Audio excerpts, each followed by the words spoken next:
Hello दोस्तों, the goal पे आपका स्वागत है। मैं बबलू कुमार आप लोगों के बीच। दोस्तों, टीपीसी और ग्रुप डी का एग्ज़ाम की ओर देखते हुए हम लोग फिजिक्स, केमिस्ट्री और बायोलॉजी में एक सीरीज स्टार्ट किए थे 50-50 क्वेश्चंस का। आज बायोलॉजी का पहला प्रैक्टिस सेट होगा। तो चलिए दोस्तों स्टार्ट करते हैं। दोस्तों स्टार्ट करने से पहले अगर मेरे चैनल पे नए हैं तो चैनल को सब्सक्राइब कर दे और वीडियो अच्छा लगे तो वीडियो को एक लाइक कर दे। चलिए दोस्तों आते हैं, आपका पहला क्वेश्चन है दोस्तों, जीवधारियों की रचनात्मक एवं क्रियात्मक इकाई को क्या कहलाती है। दोस्तों यहाँ बोला गया है जीवधारियों की रचनात्मक एवं क्रियात्मक इकाई क्या कहलाती है। दोस्तों ये कहलाती है आपका कोशिका। क्या कहलाती है? कोशिका। तो कोशिका इसका राइट आंसर हो जाएगा ऑप्शन नंबर ये। चलिए दोस्तों आते हैं नेक्स्ट क्वेश्चन की ओर। दोस्तों आपका सेकंड नंबर क्वेश्चन है, प्रोकैरियोटिक एंड यूकैरियोटिक कोशिका में क्या अंतर है। बोल रहा है दोस्तों प्रोकैरियोटिक एंड यूकैरियोटिक कोशिका में क्या अंतर है। तो दोस्तों इसका राइट आंसर हो जाएगा आपका ऑप्शन नंबर डी यानी उपयुक्त सभी। यानी यहाँ पढ़ते हैं, आपका फर्स्ट नंबर ऑप्शन में दिया हुआ है प्रोकैरियोटिक कोशिकाएं सिर्फ जीवाणु एवं नील हरित शैवालों में पाई जाती है। बोल रहा है दोस्तों प्रोकैरियोटिक जो कोशिकाएं हैं वो क्या जीवाणु और नील हरित शैवालों में पाई जाती है। तो सही बात है दोस्तों। आते हैं सेकंड ऑप्शन यहाँ दिया हुआ है, यूकैरियोटिक कोशिकाओं में वास्तविक केंद्रक होता है। दोस्तों यहाँ यूकैरियोटिक कोशिकाओं में क्या होता है? वास्तविक केंद्रक भी होता है। आपका थर्ड नंबर ऑप्शन है दोस्तों, यहाँ पे प्रोकैरियोटिक कोशिकाओं में विभाजन नहीं होता है। जी हाँ दोस्तों, प्रोकैरियोटिक कोशिकाओं में विभाजन नहीं होता है। तो इसका राइट आंसर क्या हो जाएगा दोस्तों? आपका ऑप्शन नंबर डी उपयुक्त सभी। चलिए आते हैं नेक्स्ट क्वेश्चन की ओर और आपका अगला क्वेश्चन है, जंतु एवं पादप कोशिकाओं में क्या अंतर है। दोस्तों यहाँ जंतु एवं पादप कोशिकाओं में अंतर पूछा गया है। तो दोस्तों इसका राइट आंसर हो जाएगा आपका ऑप्शन नंबर डी यानी इनमें सभी। चलिए पढ़ते हैं, इसमें ऑप्शन पहला दिया हुआ है, पादप कोशिकाओं में हरित लवक पाया जाता है। जी हाँ दोस्तों, पादप कोशिकाओं में हरित लवक पाया जाता है जिसके कारण वो हरा दिखता है। दोस्तों यहाँ सेकेंड ऑप्शन दिया हुआ है पादप कोशिकाओं में कोशिका भित्ति का पाया जाना। जी हाँ दोस्तों, पादप कोशिकाओं में जो है कोशिका भित्ति पाया जाता है। और दोस्तों यहाँ बोला गया है इसमें लाइसोसोम पाए जाते हैं। दोस्तों इसमें लाइसोसोम पाए जाते हैं। चलिए दोस्तों आते हैं नेक्स्ट क्वेश्चन की ओर। और दोस्तों आपका 4 नंबर क्वेश्चन है, जीवन का मौलिक भौतिक आधार कहलाता है। दोस्तों यहाँ जीवन का भौतिक आधार, तो दोस्तों जीवन का भौतिक आधार कहलाता है, इसका राइट आंसर हो जाएगा दोस्तों आपका ऑप्शन नंबर सी जीवद्रव। क्या कहलाता है दोस्तों? जीवद्रव। चलिए दोस्तों आते हैं नेक्स्ट क्वेश्चन की ओर। दोस्तों आपका 5 नंबर क्वेश्चन है, अनुवांशिकी उत्परिवर्तन इनमें होता है। बोल रहा है दोस्तों अनुवांशिकी उत्परिवर्तन जो होता है किन में होता है। तो दोस्तों इसका राइट आंसर हो जाएगा आपका ऑप्शन नंबर सी क्रोमोजोम में। दोस्तों क्रोमोसोम में अनुवांशिकी उत्परिवर्तन होता है। दोस्तों यहाँ मनुष्य में क्रोमोसोम की संख्या कितनी होती है? 46 होती है यानी 23 जोड़ा। चलिए दोस्तों आते हैं नेक्स्ट क्वेश्चन की ओर। दोस्तों आपका अगला नंबर क्वेश्चन है 6 नंबर क्वेश्चन। दोस्तों 6 नंबर क्वेश्चन में दिया हुआ है, निम्नलिखित में से कौन सा शरीर के ऊतकों की वृद्धि, बोल रहा है शरीर की ऊतकों की वृद्धि विकास व सुधार के लिए महत्वपूर्ण है। तो दोस्तों इसका राइट आंसर हो जाएगा आपका ऑप्शन नंबर ये प्रोटीन। क्या हो जाएगा दोस्तों? प्रोटीन। चलिए दोस्तों आते हैं अगला प्रश्न की ओर और आपका अगला प्रश्न है 7 नंबर, प्रोटीन बनाने के लिए अमीनो अम्ल की आवश्यकता होती है। तो दोस्तों यहाँ प्रोटीन बनाने के लिए 20 अमीनो अम्ल की आवश्यकता होती है। तो इसका राइट आंसर हो जाएगा आपका ऑप्शन नंबर सी 20। चलिए दोस्तों आते हैं अगले प्रश्न की ओर और आपका अगला प्रश्न है 8 नंबर प्रश्न, प्रोटीन के निर्माण में आधारभूत इकाई है। दोस्तों यहाँ पूछा गया प्रोटीन के निर्माण में आधारभूत इकाई है। तो दोस्तों इसका राइट आंसर हो जाएगा आपका ऑप्शन नंबर ये अमीनो अम्ल। तो दोस्तों प्रोटीन में 20 अमीनो अम्ल होते हैं। कितने होते हैं दोस्तों? 20 अमीनो अम्ल। चलिए दोस्तों आते हैं नेक्स्ट प्रश्न की ओर और आपका अगला प्रश्न है, सेंटर फॉर डीएनए, बोल रहा है दोस्तों centre for DNA fingerprint and diagnostic यानी CDFD अवस्थित है। तो दोस्तों इसका राइट आंसर हो जाएगा आपका ऑप्शन नंबर ये हैदराबाद में। तो दोस्तों डीएनए और फिंगरप्रिंट वगैरह कहाँ स्थित है? हैदराबाद में। चलिए दोस्तों आते हैं अगला प्रश्न की ओर और आपका अगला प्रश्न है दोस्तों 10 नंबर, सेलुलर और मॉलिक्यूलर जीव विज्ञान का केंद्र स्थित है। बोल रहा है सेलुलर और मॉलिक्यूलर जीव विज्ञान का केंद्र कहाँ स्थित है? तो दोस्तों इसका राइट आंसर हो जाएगा आपका चेन्नई में, यानी ऑप्शन डी इसका राइट आंसर हो जाएगा चेन्नई। चलिए आते हैं अगले प्रश्न की ओर, और आपका 11 नंबर प्रश्न है दोस्तों, आपका 11 नंबर प्रश्न है, निम्नलिखित में से किसने यह मूल अवधारणा प्रस्तुत की थी कि सभी जीव कोशिकाओं से बने हुए हैं? तो दोस्तों इसका आंसर हो जाएगा आपका, देखिए दोस्तों यहाँ पे बोला गया है कि किसने कहा था कि मूल अवधारणा किसका था कि सभी जीव कोशिकाओं से बने होते हैं? तो दोस्तों इसका राइट आंसर हो जाएगा आपका ऑप्शन नंबर डी, यानी 2 और 4। दोस्तों 2 में ऑप्शन में दिया हुआ है आपका M.J. स्लाइडेन और 4 में दिया है टिस्वान, यानी कि M.J. स्लाइडेन और टिस्वान ने दोनों ने क्या बोला था कि सभी जीव कोशिकाओं से मिलकर बने हुए हैं। चलिए दोस्तों आते हैं अगले प्रश्न की ओर, और दोस्तों आपका 12 नंबर प्रश्न है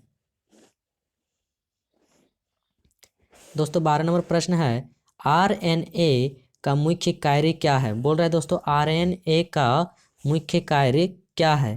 तो दोस्तों इसका राइट आंसर हो जाएगा आपका option number B. Option number B में है आपका प्रोटीन संश्लेषण में सहायता करना, यानी RNA का कार्य क्या है? प्रोटीन संश्लेषण में सहायता करना। चलिए दोस्तों आते हैं अगले प्रश्न की ओर, और आपका 13 नंबर प्रश्न है दोस्तों अगर वीडियो अच्छा लग रहा है तो वीडियो को एक लाइक कर दें, और चैनल पे अगर नए हैं तो चैनल को सब्सक्राइब कर दें। चलिए आते हैं आपका 13 नंबर प्रश्न है, मानव शरीर में क्रोमोसोम की संख्या होती है? तो दोस्तों अभी हम बताए थे कि मानव शरीर में क्रोमोसोम की संख्या कितना होता है? 46 होता है, यानी कि 23 जोड़े। चलिए दोस्तों आते हैं अगले प्रश्न की ओर, और आपका 14 नंबर प्रश्न है दोस्तों, आपका 14 नंबर प्रश्न है, किसके द्वारा आनुवांशिकता के विज्ञान को आनुवांशिकी यानी जेनेटिक्स कहा गया है? तो दोस्तों इसका राइट आंसर हो जाएगा आपका ऑप्शन नंबर डी। दोस्तों ऑप्शन नंबर डी में है आपका डब्ल्यू वाटसन। तो दोस्तों डब्ल्यू वाटसन होता है, तो यहाँ पे दिया हुआ है डब्ल्यू वाटसन। चलिए दोस्तों आते हैं नेक्स्ट क्वेश्चन की ओर, और आपका अगला प्रश्न है दोस्तों 15 नंबर प्रश्न है, DNA को पृथक करने वाला प्रथम व्यक्ति कौन था? तो दोस्तों DNA को पृथक करने वाला यानी अलग करने वाला प्रथम व्यक्ति कौन था? तो दोस्तों ये था आपका फ्रेडरिक दोस्तों था आपका फ्रेडरिक मीसर। चलिए दोस्तों आते हैं अगले प्रश्न की ओर। दोस्तों आपका अगला प्रश्न है 16 नंबर प्रश्न है, DNA संश्लेषण का प्रतिपादन किसने किया था? तो दोस्तों DNA संश्लेषण का प्रतिपादन क्या था आपका? कार्नबर्ग ने। दोस्तों इसका राइट आंसर हो जाएगा ऑप्शन नंबर ये, कार्नबर्ग। चलिए दोस्तों आते हैं अगले प्रश्न की ओर। दोस्तों आपका अगला प्रश्न है दोस्तों यहाँ पे 17 नंबर, बोला है दोस्तों सूची 1 और सूची 2 में सम्मिलित कीजिए। दोस्तों कार्बोहाइड्रेट है, एंजाइम है, हार्मोन है, प्रोटीन है, और इधर सूची 2 में दिया हुआ है दोस्तों आपका पेप्सिन, स्टार्च, केरोसिन और प्रोजेस्ट्रॉन। तो चलिए दोस्तों आते हैं इसका सुमेलित करते हैं। तो दोस्तों इसका राइट आंसर हो जाएगा आपका ऑप्शन नंबर बी, यानी कि ऑप्शन नंबर बी में है दोस्तों आपका ए में दूसरा, यानी कार्बोहाइड्रेट। कार्बोहाइड्रेट किससे सम्मिलित है? तो ये दोस्तों ये आपका स्टार्च से है। और एंजाइम किससे सम्मिलित है? तो दोस्तों एंजाइम आपका पेप्सिन से सम्मिलित है, और हार्मोन्स आपका प्रोजेस्ट्रॉन से सम्मिलित है, और प्रोटीन आपका है कैरोटीन से। तो चलिए दोस्तों आते हैं अगले प्रश्न की ओर। दोस्तों आपका अगला प्रश्न है दोस्तों आपका अगला प्रश्न 18 नंबर है, जीन परिवर्तन किस में होता है? बोल रहा है दोस्तों जीन परिवर्तन जो होता है किस में होता है? तो दोस्तों इसका राइट आंसर है आपका ऑप्शन नंबर ये, और ऑप्शन नंबर ये में है दोस्तों आपका DNA में। दोस्तों जीन परिवर्तन किस में होता है? DNA में। चलिए दोस्तों आते हैं अगले प्रश्न की ओर। दोस्तों आपका 19 नंबर प्रश्न है, किसी आबादी में जीनों की कुल योग को क्या कहते हैं? बोल रहा है दोस्तों किसी आबादी में जीनों के कुल योग को क्या कहते हैं? तो दोस्तों इसको कहते हैं आपका जीन बस्ती। तो ऑप्शन नंबर सी इसका राइट आंसर हो जाएगा, जीन बस्ती। चलिए दोस्तों आते हैं अगले प्रश्न की ओर, और दोस्तों आपका अगला प्रश्न है 20 नंबर प्रश्न है दोस्तों, सुमेलित 1 और सुमेलित 2 में खोजें और वैज्ञानिकों के नाम को सुमेलित करें। तो दोस्तों यहाँ इसको सुमेलित करना है, तो चलिए दोस्तों आते हैं इस दोस्तों यहाँ पे सुमेलित करना है। दोस्तों यहाँ पहला दिया है ए नंबर में कि डीएनए संरचना। तो दोस्तों डीएनए संरचना जो सुमेलित होगा इसका होगा डीएन किसके है, वाटसन एंड क्रिक ने। डीएनए की खोज किसने किया था दोस्तों, वाटसन एंड क्रिक ने। बोल रहा है दोस्तों ए बी ओ रक्त समूह की खोज किसने किया था। दोस्तों ए बी ओ रक्त समूह का खोज किया था आपका लेड स्टीनर ने। किसने किया था, लेड स्टीनर ने। आपका सी नंबर में है यहाँ पे जंपिंग जीन। तो दोस्तों जंपिंग जीन हो जाएगा आपका बाबरा मैकिलन टॉक। दोस्तों आपका डी नंबर में है रेगुलेटरी जीन। दोस्तों डी नंबर में है आपका रेगुलेटरी जीन, तो ये हो जाएगा आपका दोस्तों जेकब और मोनोड ने। तो दोस्तों आते हैं, इसका आंसर हो जाएगा ऑप्शन नंबर सी। क्या हो जाएगा दोस्तों, ऑप्शन नंबर सी इसका राइट आंसर हो जाएगा। चलिए दोस्तों आते हैं नेक्स्ट क्वेश्चन की ओर। दोस्तों आपका अगला प्रश्न है दोस्तों 21 नंबर प्रश्न है, जीन का आकार होता है। तो दोस्तों जीन का आकार कैसा होता है। तो दोस्तों ये होता है आपका सर्पाकार। कैसा होता है दोस्तों, सर्पाकार। बी नंबर इसका राइट आंसर हो जाएगा, सर्पाकार। दोस्तों यहाँ 22 नंबर क्वेश्चन दिया हुआ है कि डीएनए का मूल मात्रक है। तो दोस्तों डीएनए का मूल मात्रक है आपका न्यूक्लियोटाइड्स। ऑप्शन नंबर सी इसका राइट आंसर हो जाएगा, न्यूक्लियोटाइड्स। चलिए दोस्तों आते हैं अगले प्रश्न की ओर और आपका 23 नंबर प्रश्न है दोस्तों, निम्न में से कौन सी जांच एक बच्चे के पिता का निर्धारण करती है। तो दोस्तों यहाँ बोल रहा है एक बच्चे के पिता का निर्धारण कौन सी जांच करती है। तो दोस्तों इसका राइट आंसर हो जाएगा आपका ऑप्शन नंबर सी, डीएनए और फिंगरप्रिंट। जो डीएनए और फिंगरप्रिंट जो है एक बच्चे के पिता का निर्धारण करता है। चलिए दोस्तों आते हैं अगले प्रश्न की ओर और दोस्तों आपका अगला प्रश्न है 24 नंबर, आत्महत्या की थैली किसे कहा जाता है। तो दोस्तों आत्महत्या की थैली कहा जाता है आपका लाइसोसोम को। तो ऑप्शन नंबर सी इसका राइट आंसर हो जाएगा, लाइसोसोम। चलिए दोस्तों आते हैं अगले प्रश्न की ओर और आपका 25 नंबर प्रश्न है, एकल स्टैंडर्ड वाले डीएनए अणु कहाँ मिलते हैं। तो दोस्तों इसका राइट आंसर हो जाएगा आपका ऑप्शन नंबर डी, वैक्ट्रियोफेज में। कहाँ मिलते हैं दोस्तों, वैक्ट्रियोफेज में डीएनए अणु मिलते हैं जो एकल स्टैंडर्ड है। चलिए दोस्तों आते हैं अगले प्रश्न की ओर। दोस्तों आपका अगला प्रश्न है 26 नंबर, राइबोसोम का मुख्य कार्य क्या है। तो दोस्तों राइबोसोम का मुख्य कार्य क्या है। तो दोस्तों इसका राइट आंसर हो जाएगा आपका ऑप्शन नंबर सी, प्रोटीन संश्लेषण। क्या है दोस्तों इसका मुख्य कार्य, प्रोटीन संश्लेषण। चलिए दोस्तों आते हैं अगले प्रश्न की ओर। दोस्तों आपका अगला प्रश्न है 27 नंबर, आनुवांशिकी इकाई है। बोल रहा है दोस्तों आनुवांशिकी इकाई है। तो दोस्तों इसका राइट आंसर हो जाएगा आपका ऑप्शन नंबर डी, जीन। क्या है दोस्तों, जीन। चलिए दोस्तों आते हैं अगले प्रश्न की ओर। दोस्तों आपका अगला प्रश्न है 28 नंबर प्रश्न है दोस्तों, कोशिका के 4 अवयवों में उस कोशिका को पहचानिए जो पौधों की कोशिकाओं में पाया जाता है किंतु जानवर कोशिकाओं में नहीं पाया जाता है। तो दोस्तों इसका राइट आंसर हो जाएगा आपका ऑप्शन नंबर डी, लवक। चलिए दोस्तों आते हैं अगले प्रश्न की ओर। दोस्तों आपका अगला प्रश्न है 29 नंबर प्रश्न है दोस्तों, आलू किस कुल का है। दोस्तों यहाँ पूछा गया है आलू किस कुल का है। तो दोस्तों इसका राइट आंसर हो जाएगा आपका ऑप्शन नंबर सी, सोलेनेसी। कौन से कुल का आलू है दोस्तों, सोलेनेसी। चलिए दोस्तों आते हैं अगले प्रश्न की ओर। दोस्तों आपका अगला प्रश्न है 30 नंबर, निम्नलिखित कोशिका सूक्ष्मतम जीवित कोशिका है। बोल रहे हैं दोस्तों निम्नलिखित कोशिका सूक्ष्मतम जीवित कोशिका है। तो दोस्तों इसका राइट आंसर हो जाएगा आपका ऑप्शन नंबर सी, माइकोप्लाज्मा। दोस्तों जो माइकोप्लाज्मा सबसे छोटे सूक्ष्मतम जीव है। चलिए दोस्तों आते हैं अगले प्रश्न की ओर। दोस्तों आपका अगला प्रश्न है 31 नंबर प्रश्न है, पौधा कोशिका का पावर हाउस किसे कहा जाता है। तो दोस्तों पौधे कोशिका का पावर हाउस किसे कहा जाता है। दोस्तों इसको कहा जाता है माइटोकॉन्ड्रिया को। राइट आंसर क्या हो जाएगा दोस्तों, ऑप्शन नंबर डी, माइटोकॉन्ड्रिया। दोस्तों अगला क्वेश्चन है आपका 32 नंबर, ग्रे मैटर में होता है। तो दोस्तों ग्रे मैटर में होता है तो ये होता है दोस्तों काफ़ी संख्या में तंत्रिका कोशिकीय निकाय। तो ऑप्शन बी इसका राइट आंसर हो जाएगा दोस्तों। ग्रे मैटर में होता है काफी संख्या में तंत्रिका कोशिकीय निकाय। चलिए फ्रेंड्स, आते हैं अगले प्रश्न की ओर और आपका 33 नंबर प्रश्न है, कोशिका गतिविधियां नियंत्रित की जाती है। बोल रहा है दोस्तों, कोशिका गतिविधियां नियंत्रित की जाती है। तो दोस्तों इसका राइट आंसर हो जाएगा आपका ऑप्शन नंबर डी, न्यूक्लियस द्वारा। किसके द्वारा दोस्तों? न्यूक्लियस द्वारा। चलिए दोस्तों, आते हैं अगले प्रश्न की ओर और आपका अगला प्रश्न 34 नंबर है, जेनेटिक इंजीनियरिंग तकनीक से निम्नलिखित में पहले किसे बनाया गया?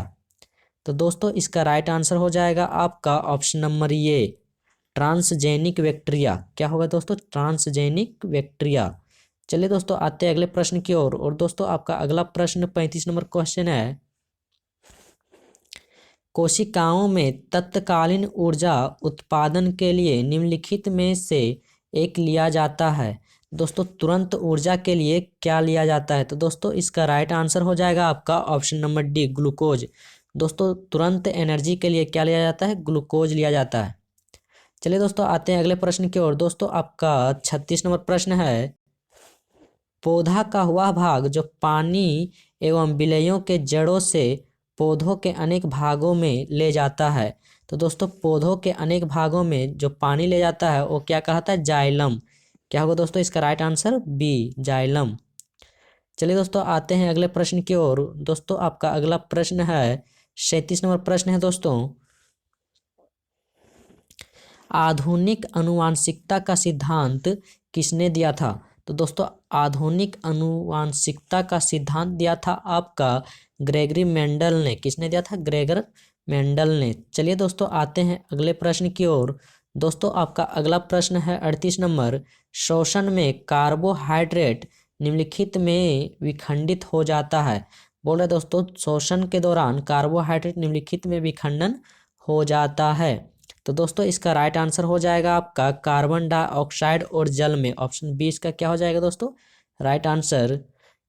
चलिए दोस्तों, आते हैं अगले प्रश्न की ओर और आपका 39 नंबर प्रश्न है, परागण के लिए निम्न में से कौन सा तत्व आवश्यक नहीं है? तो दोस्तों इसका राइट आंसर हो जाएगा आपका ऑप्शन नंबर बी, आग। चलिए दोस्तों, आते हैं अगले प्रश्न की ओर। दोस्तों आपका अगला प्रश्न 40 नंबर है, बच्चों का लिंग मुख्य रूप से निर्भर करता है। तो दोस्तों बच्चों का लिंग मुख्य रूप से पिता पर निर्भर करता है। ऑप्शन ये इसका राइट आंसर हो जाएगा, पिता पर।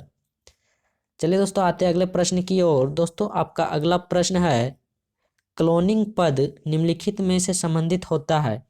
दोस्तों जो यहाँ दिया है क्लोनिंग पद निम्नलिखित में से संबंधित होता है।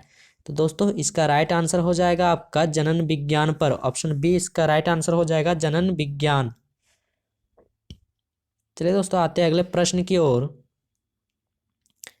दोस्तों आपका अगला प्रश्न 42 नंबर है, जब किसी पुष्प का पराग उसी पौधे के परागण प्रकार से वर्तिकाग्र यानी एस्टिग्मा में अंतरिम कर दिया जाता है तो उसे कहा जाता है। तो दोस्तों इसका राइट आंसर हो जाएगा आपका ऑप्शन नंबर बी, ऑटोगेमी। क्या कहा जाता है दोस्तों? ऑटोगेमी। चलिए दोस्तों, आते हैं अगले प्रश्न की ओर और आपका 43 नंबर प्रश्न है दोस्तों, पौधों में गैस का विनिमय किसके द्वारा होता है? तो दोस्तों पौधों में गैस का विनिमय जो होता है वो होता है आपका स्टोमेटा के द्वारा। किसके द्वारा होता है दोस्तों? स्टोमेटा के द्वारा। चलिए दोस्तों, आते हैं अगले प्रश्न की ओर और दोस्तों आपका अगला प्रश्न है 44 नंबर प्रश्न है दोस्तों, निम्नलिखित में से कौन पेड़ के नीचे उगता है? तो दोस्तों निम्नलिखित में से पेड़ के नीचे कौन उगता है? तो चलिए दोस्तों इसका ऑप्शन देख लेते हैं पहले। दोस्तों यहाँ पत्ता गोभी है तो ये तो पेड़ के ऊपर उगता है। बंगाल चना है, ये भी पेड़ के ऊपर उगता है। दोस्तों यहाँ दिया हुआ चिनिया बादाम। दोस्तों चिनिया बादाम जो है वो पेड़ के नीचे उगता है, जमीन में। चलिए दोस्तों, आते हैं अगले प्रश्न की ओर। दोस्तों आपका अगला प्रश्न है 45 नंबर प्रश्न है दोस्तों, मानव। दोस्तों यहाँ थोड़ा सा गलती हो गया, मानव लिखा गया है, यहाँ होगा मानव जनसंख्या की गुणवत्ता में सुधार करने वाले व्यवहारों और मान्यताओं का समूह कहलाता है। तो दोस्तों इसका राइट आंसर हो जाएगा आपका ऑप्शन नंबर ये अनुवांशिकी अभियंत्रण क्या कहलाता है दोस्तों? अनुवांशिकी अभियंत्रण। चलिए दोस्तों आते हैं अगले प्रश्न की ओर। दोस्तों आपका 46 नंबर प्रश्न है, विज्ञान की वह शाखा जो जाव और वातावरण के बीच संबंध को बताती है वह है। तो दोस्तों जाव के जगह जीव हो जाएगा दोस्तों, यहाँ पे जाव नहीं होगा जीव होगा। तो बोला गया विज्ञान की वह शाखा जो जीव और वातावरण के बीच संबंध बताती है वह है। तो दोस्तों इसका राइट आंसर हो जाएगा आपका ऑप्शन नंबर ये पारिस्थितिकी है। क्या होगा दोस्तों? पारिस्थितिकी। चलिए दोस्तों आते हैं अगले प्रश्न की ओर। दोस्तों आपका अगला प्रश्न है 47 नंबर प्रश्न है, जेनेटिक्स में किसका अध्ययन किया जाता है? दोस्तों यहाँ जेनेटिक्स में किसका अध्ययन किया जाता है? तो दोस्तों इसका राइट आंसर हो जाएगा आपका ऑप्शन नंबर ये आनुवांशिकता एवं गुणसूत्र का। तो दोस्तों जेनेटिक्स में आनुवांशिकता एवं गुणसूत्र का अध्ययन किया जाता है। चलिए दोस्तों आते हैं अगले प्रश्न की ओर और आपका 48 नंबर प्रश्न है दोस्तों, उत्तक है एक। तो दोस्तों उत्तक क्या है? तो दोस्तों इसका राइट आंसर हो जाएगा आपका ऑप्शन नंबर सी, समान कोशिकाओं का समूह को उत्तक कहते हैं। चलिए दोस्तों आते हैं अगले प्रश्न की ओर। दोस्तों आपका अगला प्रश्न है 49 नंबर प्रश्न है, वनस्पति कोशिका तथा प्राणी कोशिका का अंतर किसकी उपस्थिति से स्पष्ट किया जाता है? तो दोस्तों इसका राइट आंसर हो जाएगा आपका ऑप्शन नंबर ये कोशिका भित्ति से। चलिए दोस्तों आते हैं अगले प्रश्न की ओर और दोस्तों ये बायोलॉजी का प्रैक्टिस सेट, पहला प्रैक्टिस सेट का ये अंतिम क्वेश्चन है। हम सकल जुड़वा बच्चे, दोस्तों यहाँ बोला हम सकल जुड़वा का जन्म तब होता है जब ये होता है। तो दोस्तों जुड़वा बच्चा कब जन्म लेता है? तो दोस्तों इसका राइट आंसर हो जाएगा आपका ऑप्शन नंबर सी, प्रायः एक ही लिंग के। तो दोस्तों जुड़वा बच्चा प्रायः एक ही लिंग के जन्म होता है। तो दोस्तों चलिए आपका ये टेस्ट सीरीज ख़त्म हुआ। दोस्तों अगर वीडियो अच्छा लगा हो तो वीडियो को एक लाइक कर दें और दोस्तों के साथ शेयर कर दें। चलिए दोस्तों मिलते हैं अब अगले वीडियो पे, तब तक के लिए बाय बाय।